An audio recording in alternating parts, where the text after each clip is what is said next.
Hi friends, నమస్తే. 2024 సార్వత్రిక ఎన్నికల్లో హిందువులు ఓటింగ్ పాల్గొనడంలో ఎంత బద్దకిస్తులంటే ఇప్పుడు మీకు కొన్ని రాష్ట్రాల్లో హిందువులు పాల్గొన్న పర్సంటేజ్ చూస్తే మీకు అర్థమవుతుంది. మహారాష్ట్రలో హిందువులు 42% మాత్రమే ఓటింగ్లో పాల్గొన్నారు. అదే ముస్లింలు అయితే 93.87% మంది ఓటింగ్లో పాల్గొనడం జరిగింది. అదే రాజస్థాన్లో అయితే హిందువులు 39% మంది మాత్రమే ఓటింగ్లో పాల్గొన్నారు. అదే ముస్లింలు అయితే 94% మంది ఓటింగ్లో పాల్గొనడం జరిగింది.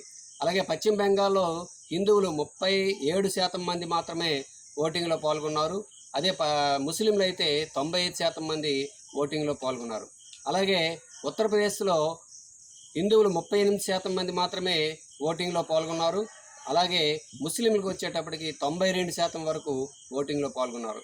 చూడండి, హిందువులు ఓటింగ్ వేయడానికి ఎంత బద్ధకంగా ఉంటున్నారో, ఎంత నిర్లక్ష్యంగా వ్యవహరిస్తున్నారో చూడండి.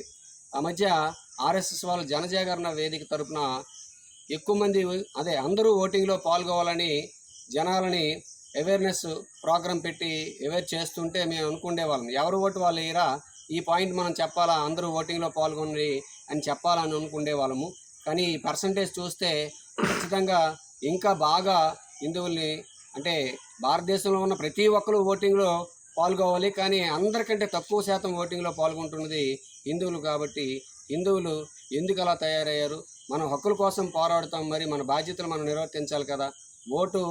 ఓటింగ్లో పాల్గొనడం అనేది ఖచ్చితంగా మనం చేయాల్సినటువంటి పని. మరి అందరూ ఇకనైనా తప్పనిసరిగా ఓటింగ్లో పాల్గొంటారని కోరుకుంటున్నాం ఫ్రెండ్స్. థ్యాంక్ యూ, నమస్తే.